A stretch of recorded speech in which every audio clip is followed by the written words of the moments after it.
Salut, chers amis africains, salut, chers compatriotes. Oui, compatriotes, parce que nous sommes tous les enfants du même patrie. L'Afrique est notre patrie, l'Afrique est notre terre commune, l'Afrique est notre héritage commun et nous ne ferons jamais sans l'Afrique.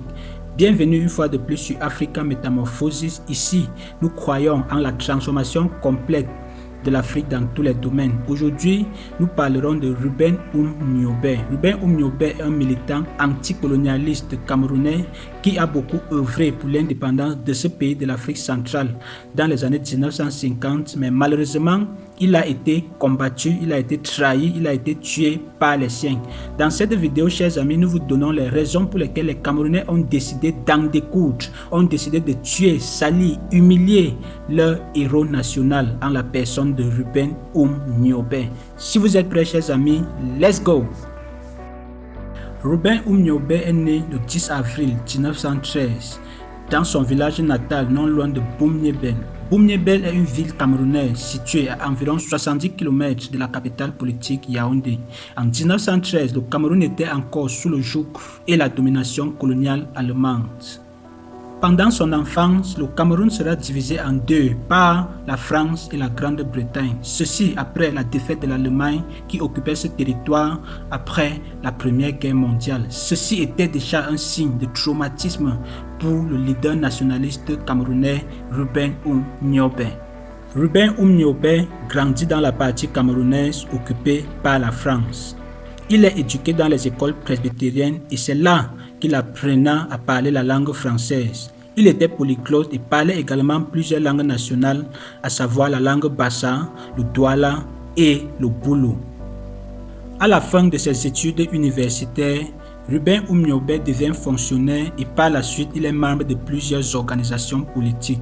En 1948, il est parmi les membres fondateurs de l'UPC, l'Union des populations du Cameroun, un parti politique créé qui avait pour but, qui avait pour vision l'unification du Cameroun et surtout l'indépendance du Cameroun, qui était en ce moment sous le joug et la domination coloniale française et anglaise.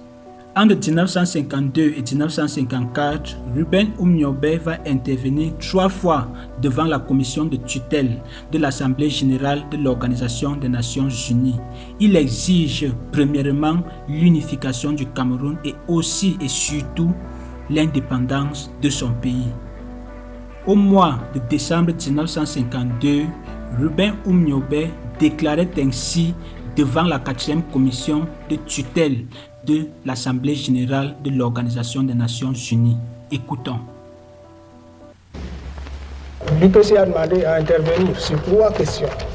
La réunification immédiate du Cameroun, la constitution d'un conseil de gouvernement et d'une assemblée avec des pouvoirs législatifs et enfin la fixation d'un délai pour l'octroi de l'indépendance au peuple camerounais. Telles sont, Monsieur le Président, les questions sur lesquelles le peuple de mon pays m'a mandaté pour venir ici. Je vous remercie, Monsieur le Président.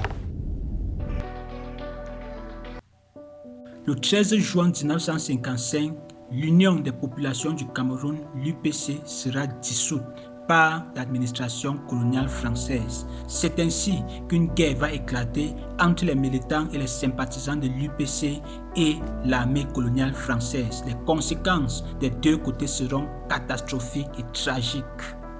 Le 2 décembre 1956, au cours d'une réunion des responsables de l'UPC, Ruben Oum-Niobé et ses compagnons créent une armée dénommée Comité national d'organisation, ayant à sa tête un certain Isaac Niobé Pandjok, un ancien militaire de la Deuxième Guerre mondiale. Le but de cette armée est de libérer le Cameroun du joug colonial français. Après plusieurs négociations qui se sont soldées toutes par des échecs avec l'administration coloniale française, Ruben Oum-Niobé sera arrêté le 13 septembre 1958 et sera assassiné par l'armée coloniale française. Son visage est défiguré et son corps traîné dans la boue devant la population locale. Le 13 septembre 1958 reste une date qui sera à jamais gravée dans la mémoire du peuple africain, car un héros tombait, un héros pour la lutte pour notre libération tombait ce jour sous les balles de l'armée coloniale française. Quelle pitié pour l'Afrique, Quelle pitié pour le Cameroun, quelle perte pour l'Afrique, quelle perte pour le Cameroun. Les Camerounais ont également tué Ruben Oumniobé parce que ce dernier et ses compagnons ont été trahis par un Camerounais qui s'appelait Maï Matip. Maï Matip n'était pas un Français, il était un Africain, il était un Camerounais à la peau noire, mais qui a pris sur lui la responsabilité de trahir le combat de l'indépendance véritable au Cameroun dans les années 1950. Quelle honte pour l'Afrique! L'Afrique va-t-elle se développer avec les Maï Matip? La réponse c'est non. Les Camerounais ont également tué Ruben Oumniobé parce qu'au Cameroun au quotidien, très peu de personnes connaissent l'histoire de Ruben Oumniobé, très peu de personnes parlent de Ruben Oumniobé. Dans nos écoles et dans nos universités, l'histoire de Ruben Oumniobé n'est pas suffisamment enseignée à nos jeunes.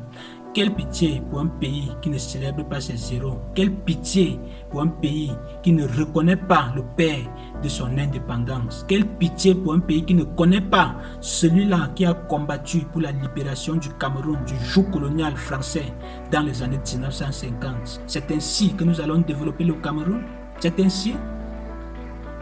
Les Camerounais ont également tué Ruben Oumniobé parce que le 13 septembre 2022 marquait exactement 64 ans que le leader nationaliste camerounais tombait sous les balles de l'armée coloniale française. Malheureusement, ce jour-là, le gouvernement camerounais n'a pris aucune initiative officielle pour la commémoration de la mort de notre héros national.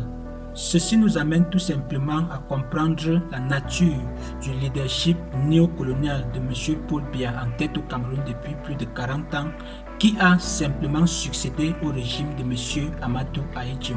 Tout le monde le sait que le président Amadou Ahidjo était utilisé par l'administration coloniale française pour réprimer, pour tuer les Camerounais par centaines de milliers, ceux-là qui luttaient pour une indépendance véritable au Cameroun dans les années 1950 et 1960. C'est la raison pour laquelle l'histoire du Cameroun, l'histoire de Ruben Oumniobé ne peut pas être enseignée suffisamment dans nos écoles et dans nos universités. N'est-il pas temps de penser à un nouveau leadership au Cameroun?